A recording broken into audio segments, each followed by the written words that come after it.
A paz do Senhor, amados irmãos da Igreja Congregacional, passando por aqui para trazer uma palavra acerca da reforma. Eu sou o pastor Carlos Quintas. As igrejas reformadas escolheram 31 de outubro de 1517, que tem a ver com as 95 teses de Lutero, como a data comemorativa de um dos marcos mais importantes na história do pensamento cristão. Poderia estar falando aqui dos benefícios, que foram muitos, né, em virtude da reforma, dentre eles, cada um de nós, em cada nação, poder ler a palavra de Deus em sua própria língua. Talvez esse tenha sido um dos grandes expoentes da reforma. Mas o que eu quero trazer para cada um de nós aqui é realmente o que acabou levando Lutero dentro deste processo. O que eu quero passar para poder servir para alguns, até para credos diferentes que acham que talvez Lutero quisesse fundar uma nova igreja, abandonar a igreja do qual ele fazia parte. Eu quero trazer o sentimento, o coração e o pensamento de Lutero que aquele jovem monge estava vivendo. Para isso eu preciso fazer uma leitura de um texto para cada um de nós, palavras dele. Eu fora de fato cativado por um ardor extraordinário por entender Paulo na Epístola aos Romanos. Mas até então não foi o sangue frio sobre o coração, mas uma simples palavra do capítulo 1, visto que a justiça de Deus se revela, que ficou em meu caminho, pois eu odiava a palavra justiça de Deus, que de acordo com o uso e costume de todos os mestres, eu fora ensinado a entender filosoficamente que Deus é justo e pune o pecador injusto. Embora vivesse como um monge sem reprovação, eu sentia que era um pecador diante de Deus, com uma consciência extremamente perturbada. Eu não podia acreditar que ele estava aplacado por minha penitência.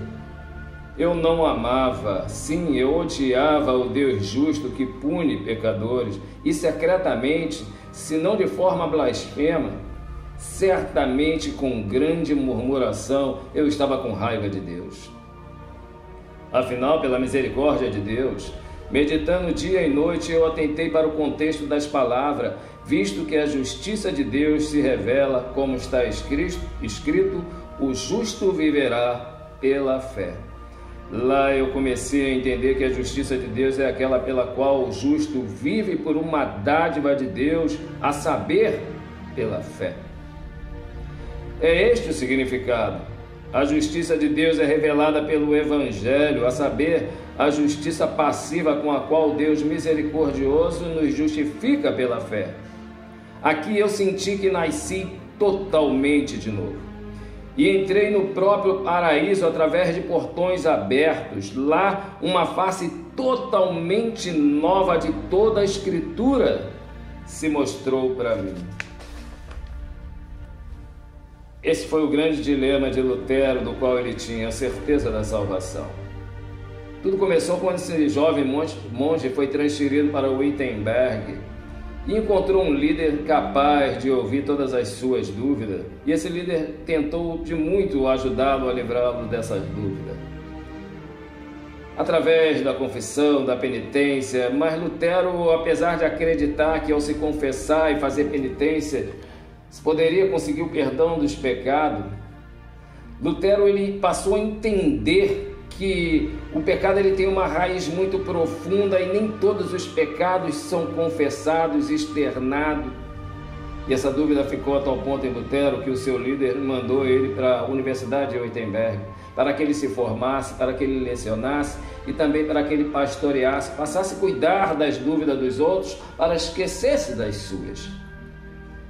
Lutero, com essa descoberta, com esse texto, a partir do momento que ele passou a estudar cada vez mais a palavra de Deus, ele teve esse conhecimento da verdade. Aquela angústia quando Paulo falou, né? Quem me livrará desse corpo de morte? Se eu quero fazer o bem que eu quero eu não faço, mas o mal que não quero eu faço, mas eu dou graças a Deus por Cristo Jesus. Lutero identificou isso, encontrou isso na sua vida. E o espírito de Lutero não deixaria com que ele mantivesse tão somente para ele.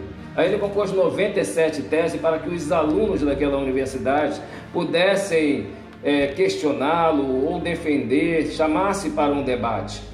mas essas 97 tese dele não surtiu nenhum efeito, ninguém se manifestou, nem mesmo a igreja. Mas em peregrinação a Roma ele vai ter um encontro com algo que vai entrar em conflito com essa salvação em Cristo Jesus pela graça e pela fé, que é as questões da indulgência. Para se construir ou terminar a obra da Basílica de São Pedro, o Papa Leão X tinha autorizado e permitido até um administrador chamado Frederico a vender determinadas indulgências essa do qual estava sendo vendida, que gerou conflito com outros vendedores de indulgência, e isso incomodou muito Lutero em devido à visão que ele estava tendo agora. Aí sim ele fez as famosas 95 teses, cujo título verdadeiro é Controvérsia sobre o poder e a eficácia das indulgências. De uma certa forma, ele estava defendendo até a imagem papal, porque o pensamento daquela época, do povo daquela época, era: se o Papa tem poder para livrar uma alma do purgatório, por que ele não o faz pelo amor tão somente, mas por moedas que seriam doadas à igreja?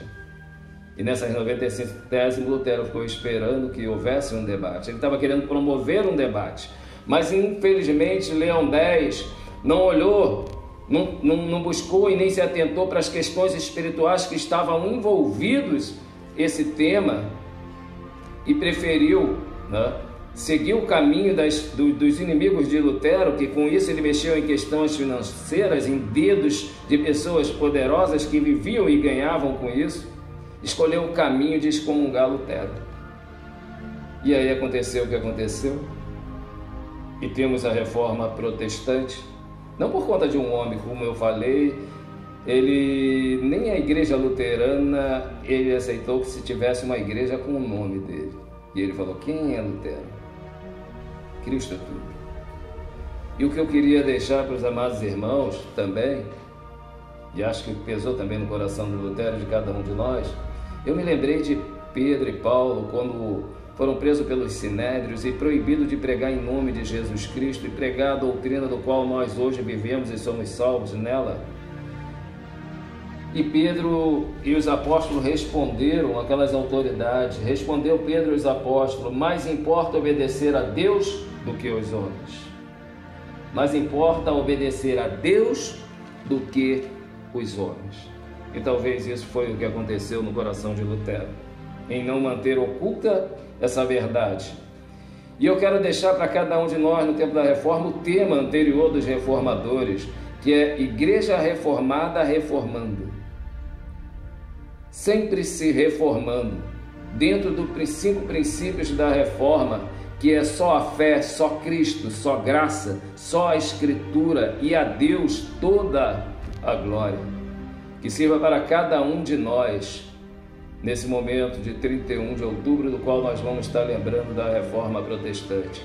Que cada um de nós, as instituições cristãs, nós possamos sempre viver à luz das Escrituras uma reforma constante em nossas vidas, em nossas doutrinas, tendo sempre em mente que somente fé, somente Cristo, só graça de Cristo, só a Escritura, e a Deus toda a glória. Que seja um momento para nós pensarmos acerca disso. Igreja reformada, se reformando, sempre, e à luz da palavra de Deus, que como Jesus Cristo deixou em sua oração no capítulo 17 de João, versículo 17: Pai, santifica-os na verdade, a tua palavra é a verdade. E é nesta verdade que devemos ficar. E assim como Pedro, João e tantos outros reformadores, importa mais obedecer a Deus do que aos homens.